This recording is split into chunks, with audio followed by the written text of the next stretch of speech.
Okay, अब 28 का illustration देखते हैं। सो 28 के इलस्ट्रेशन में जो नई चीज़ है वो है गुड्स रिटर्न बाय कंसाइनी। इसका मतलब क्या है कि कुछ गुड्स ऐसे हैं जो ख़राब हो गए और उन गुड्स को कंसाइनी ने कंसाइनर को वापस लौटा दिया। तो लॉस हमने दो टाइप के पढ़े हैं, एक होता है एबनॉर्मल लॉस और एक होता है आपका नॉर्मल लॉस। ठीक है, दो टाइप के लॉस पढ़े हैं। एबनॉर्मल लॉस से क्या होता है, क्वांटिटी कम हो जाती है, अमाउंट कम हो जाती है। नॉर्मल लॉस से सिर्फ क्वांटिटी कम होती है। अभी हमारे पास क्या है कि नॉर्मल लॉस की वजह से कुछ गुड्स थे जो ख़राब हो गए और डिफेक्टिव पाया गया उनको कंसाइनी के द्वारा, और कंसाइनी ने उन गुड्स को वापस लौटा दिया कंसाइनर को। अगर वो वापस नहीं लौटाता तो फिर जो भी हम क्लोजिंग स्टॉक निकालते हैं उसके अंदर जो है इन गुड्स को जो भी लॉस हुआ है उसको माइनस कर देते। ठीक है, लेकिन यहाँ पे क्योंकि उसने वापस लौटा दिया है तो वहाँ हम इनका कुछ नहीं करेंगे। ठीक है, कैसे ट्रीटमेंट होगी अब ये क्वेश्चन करते करते मैं आपको बताती हूँ। इसके अंदर हमें दो ही अकाउंट बनाने हैं, कंसाइनमेंट का और कंसाइनी का। कंसाइनमेंट अकाउंट बनाते हैं,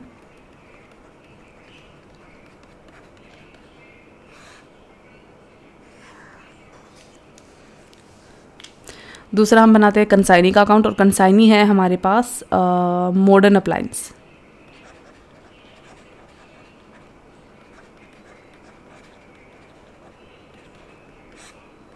ठीक है, सबसे पहले है गुप्ता इलेक्ट्रिकल से जो कंसाइनर है उसने 100 फ़ैन भेजे थे बेचने के लिए और 400 उसने पैकिंग पे खर्च किए थे। तो ये उसका खर्चा है, तो हम खर्चा लिख देंगे,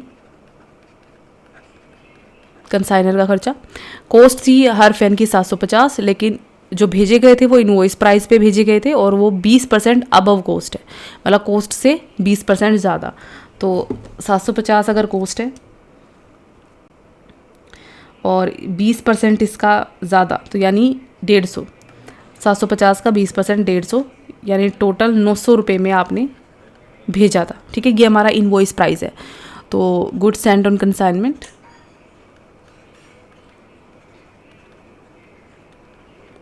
ये हो गया आपका 100 भेजे आपने 900 रुपये के हिसाब से 90,000।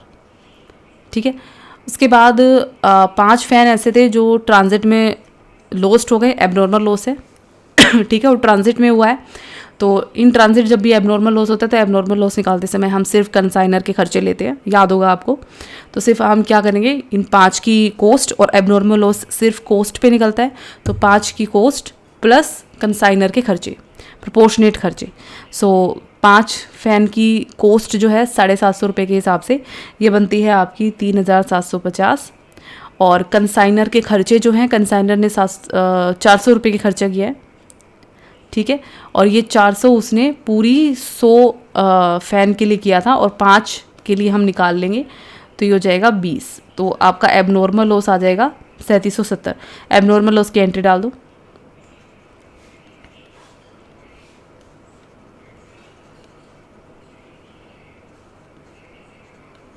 ठीक है, अगर नॉर्मल लॉस भी हो रहा है हमारे पास, अगर नॉर्मल लॉस ट्रांजिट में हुआ होता तो हम यहाँ पे उसके हिसाब से ट्रीटमेंट करते, लेकिन वो बाद में हुआ है। ओके, रिमेनिंग फ़ैन, अच्छा उसने जो अभी है मॉडर्न अप्लायंसेस, इसने डिलीवरी ले ली, तो 5 अगर ख़त्म हो गए तो अब उसके पास कंसाइनी के पास पहुँचे हैं 95। ठीक है, तो कंसाइनी के जब हम खर्चे लेंगे क्लोजिंग स्टॉक निकालते समय, इन खर्चों को हम 95 फ़ैन के हिसाब से लेंगे। ठीक है, क्योंकि नॉर्मल लॉस है। कंसाइनी के पास कितने पहुँचे, एबनॉर्मल लॉस सॉरी, तो हम कंसाइनी के खर्चे जिस प्रपोर्शन में लेते हैं, कितनी गुड्स उसके पास एक्चुअल में पहुँचे उस हिसाब से। ठीक है, हमने पहले पिछले क्वेश्चंस में भी किया हुआ है। उसके बाद उसने क्या किया, कुछ एक्सपेंसेस पे करे, जैसे फ्राइट, कार्टेज, गोडाउन रेंट वगैरह वगैरह। ठीक है, तो ये सारे इसके एक्सपेंसेस हैं, हम ये लिख लेंगे इसके नाम से, मॉडर्न अप्लायंस के नाम से। इसके जो टोटल खर्चे बनेंगे वो बनेंगे 1260। ठीक है, ये भी उसका एक कॉस्ट है। तो 665, 285, 190 प्लस 120। अच्छा, उसके बाद कंसाइनी ने क्या किया, 75 फ़ैन 1100 रुपये पे बेच दिए, तो सेल हो गई। तो इसके नाम से हम सेल दिखा देंगे, 75 गुणा में 1100, ये आएगा आपका 82,500। ठीक है, ये सेल है। तो यहाँ पे सबसे पहले हम करेंगे मॉडर्न अप्लायंस में सेल की एंट्री डाल दो,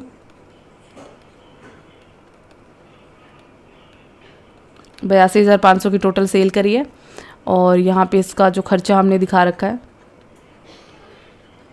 1260। ठीक है। अब सेल कैसे हुई है, 100 आपने भेजे थे, 5 उसमें से डिस्ट्रॉय हो गए, 95 कंसाइनी के पास पहुंचे, इसमें से 75 उसने बेच दिए, बच गए 20। ठीक है। अब इस 20 में से भी क्या हुआ, 10 फैन ऐसे थे जो डिफेक्टिव निकल गए, ये नॉर्मल लॉस है हमारा, डिफेक्टिव निकल गए। ठीक है। अब बच गए 10, तो ये हो गया हमारा क्लोजिंग स्टॉक। अगर और कुछ नहीं हुआ होता तो हम इन 10 के हिसाब से कॉस्ट निकाल लेते। ठीक है। ये 10 और माइनस कर देते, इसमें से 85 हो जाता। लेकिन अब हुआ क्या कि उसने गुड्स को रिटर्न कर दिया हमारे कंसाइनर को एट द कॉस्ट ऑफ 120, 120 रुपये की कॉस्ट लगा के उसने 10 फैंस को वापस पहुंचा दिया। अब आपका कंसाइनी 120 रुपये का खर्चा लगा के आपको वापस गुड्स भेज रहा है, तो वो जो खर्चा है वो भी कंसाइनी का खर्चा है, वो नॉन रेकरिंग खर्चा नहीं है, रेकरिंग खर्चा है। क्लोजिंग स्टॉक निकालते समय हम इसको नहीं लेंगे कंसिडरेशन में, लेकिन फिर भी ये उसका खर्चा है और इसीलिए कंसाइनर को उसे ये खर्चा देना पड़ेगा, इसीलिए हमने इसे इस खर्चे में शामिल किया है। ठीक है। तो उसने जो वापस लौटाए हैं, जो भी गुड्स उसने वापस लौटाए, ठीक है, उसको भी हमें यहाँ पे एंट्री डालनी पड़ेगी। तो by goods Saint on consignment, इसी नाम से ये एंट्री डलेगी। ब्रैकेट में आप लिख सकते हो प्राइस ऑफ रिटर्न्ड फैन। ठीक है। अब यहाँ पे एक चीज़ ये है कि जो भी गुड्स, जो भी पंखे हैं उसने वापस लौटाए हैं, उन पंखों का प्राइस क्या है। देखो, आपने उसके पास 100 फैन भेजे थे इनवॉइस प्राइस के ऊपर ठीक है, 900 रुपये के हिसाब से। इन्हीं 100 में से 10 उसने वापस लौटा दिए, तो किस प्राइस पे लौटाए होंगे। ये 120 जो है ये उसका खर्चा है लौटाने का, ये खर्चा, ये अलग चीज़ है। लेकिन जो पंखे उसने आपको वापस लौटाए उसका प्राइस क्या था, ऑब्वियस सी बात है, जिस प्राइस पे आपने भेजे थे वही उसका प्राइस होगा। ठीक है। तो ये 900 रुपये के ही है, इसलिए हम यहाँ पे रिटर्न फैन जो है इसको इनवॉइस प्राइस पे दिखाएंगे। तो 10 फैन उसने लौटाए हैं और 900 रुपये एक फ़ैन के हिसाब से 9000 रुपये। ठीक है। अब इनवॉइस प्राइस है तो यहाँ पे लोडिंग निकाल लेंगे, goods Saint on consignment, loading निकलेगी इसकी 900 रुपये तो इनवॉइस है, 750 इसका वो है, तो 150 रुपये इसकी लोडिंग है और 100 फैन के हिसाब से टोटल लोडिंग हो गई 15000। ठीक है। अब हमें क्लोजिंग स्टॉक भी निकालना है, तो बाक स्टॉक ऑन कंसाइनमेंट। अब स्टॉक निकालते हैं। देखो स्टॉक कितना बचा, 100 आपने भेजे, 5 रास्ते में ख़त्म हो गए, 95 पहुँचे, 75 उसने बेच दिए, बच गए 20 में से 10 उसने लौटा दिए, कितने बच गए 10। तो ये 10 हमारा क्लोजिंग स्टॉक है।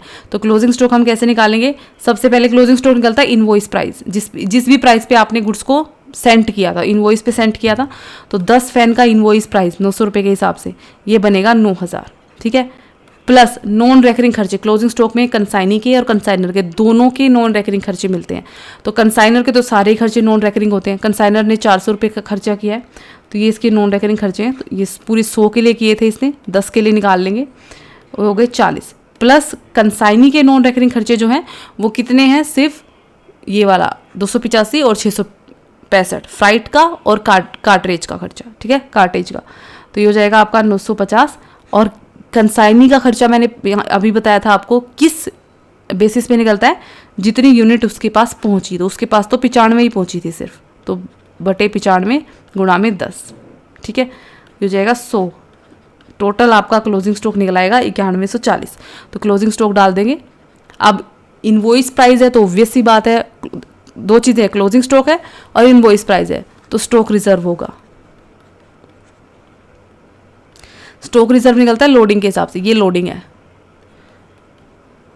ठीक है, 15000, ये 15000 है पूरी 100 की, हम निकाल लेंगे 150 की, सॉरी 150 की नहीं, 10 की, 10 ही क्लोजिंग स्टॉक बचा है। स्टॉक रिजर्व क्लोजिंग स्टॉक के हिसाब से निकलता है, तो ये निकल जाएंगे आपकी 1500। ठीक है, ये हो गई अपनी लोडिंग कंप्लीट।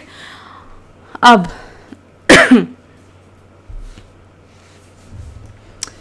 ये तो हो गई लोडिंग क्लोजिंग स्टॉक की, लेकिन जो गुड्स आपको वापस लौटाए गए हैं उसके अंदर भी, वो भी इनवॉइस प्राइस पे लौटाए गए हैं, तो इसमें भी कुछ लोडिंग होगी, इसकी लोडिंग भी हमें निकालनी पड़ेगी और उसको हम लिखेंगे गुड्स सेंट ऑन कंसाइनमेंट, यहाँ हम लिखा देंगे लोडिंग ऑन रिटर्न्ड गुड्स। ठीक है, कितने रिटर्न किए गए थे? 10 पंखे वापस लौटाए गए थे। लोडिंग कितनी हो गई? वही 150 रुपये। 15,100 की थी, 10 की निकाल लेंगे, सेम चीज़, ये भी 1500 आएगा। ठीक है, तो सब कुछ हमारा निकल चुका है। कमीशन और निकाल लेते, कमीशन रहता है। तो कमीशन आप कैसे दे रहे हो? 6% इनवॉइस प्राइस। इनवॉइस प्राइस किस चीज़ का? जो आपने बेचा है। हमने कितनी बेची है? 75, तो 75 का इनवॉइस प्राइस हो जाएगा 75 गुणा में 900। ठीक है, इसका 6%। फिर ये जो भी प्राइस आएगा, एक्चुअल सेल्स 82,500, इससे जितनी ऊपर है उसका 20%, और del credit commission total sales का मिलता है, तो 82,500 का 1%। ठीक है, तो टोटल जो कमीशन यहाँ पे आएगा ये आएगा आपका 7875। ठीक है, यही हम यहाँ भी लिख देंगे, बाय कंसाइनमेंट 7875। ठीक है, बाकी जो भी है वो वापस कर देंगे बाय बैंक। अब यहाँ पे जो मैं इंपॉर्टेंट पॉइंट है वो आपको बताती हूँ, लोडिंग कहाँ कहाँ निकालनी है। अगर आप गुड्स की एंट्री जहाँ भी कर रहे हो, ओरिजिनल एंट्री, उसके दूसरी साइड पे उसकी लोडिंग निकलेगी ही निकलेगी। ठीक है, सबसे पहले गुड्स सेंड किए थे हमने, इसकी लोडिंग निकाल ली दूसरी साइड। फिर गुड्स रिटर्न आए थे आपके पास, उसकी लोडिंग निकाल ली दूसरी साइड पे, यहाँ पे। फिर स्टॉक बचा था तो इसकी लोडिंग हमने यहाँ निकाल ली। ठीक है, तो तीनों चीज़ों की लोडिंग निकलेगी। गुड्स जो आपने शुरू में भेजे थे, जो जिन भी गुड्स का इनवॉइस प्राइस है उन सब की लोडिंग निकलेगी। इनवॉइस प्राइस पे ही आपने गुड्स को सेंड किया था बेचने के लिए, उसकी लोडिंग निकलेगी। फिर जो गुड्स आपके पास वापस आए रिटर्न होके, वो भी इनवॉइस प्राइस पे आए, तो इसकी भी यहाँ पे लोडिंग निकलेगी। और जो आपका स्टॉक बचेगा, इसके प्राइस में भी इनवॉइस शामिल है, क्योंकि इनवॉइस पे ही आपने भेजे थे। ठीक है, रिकॉर्डिंग में इनवॉइस प्राइस ही चल रहा है, तो इसलिए इसकी भी यहाँ पे लोडिंग निकलेगी। तो तीनों की हम लोडिंग निकाल लेंगे। लोडिंग निकलेगी रिवर्स साइड पे। तो ये हो गया आपका इलस्ट्रेशन नंबर 28। अगर कोई प्रॉब्लम आए इसमें तो आप मेरे से पूछ लेना। इलस्ट्रेशन, अब इसके बाद आपके जो है मिसलेनियस इलस्ट्रेशन स्टार्ट हो रहे हैं। सो मिसलेनियस इलस्ट्रेशंस में इलस्ट्रेशन नंबर 29 जो है वो आप खुद करके देखेंगे। अगर नहीं आता है समझ में तो फिर मेरे से पूछ लेना। ठीक है, ओके, चलो।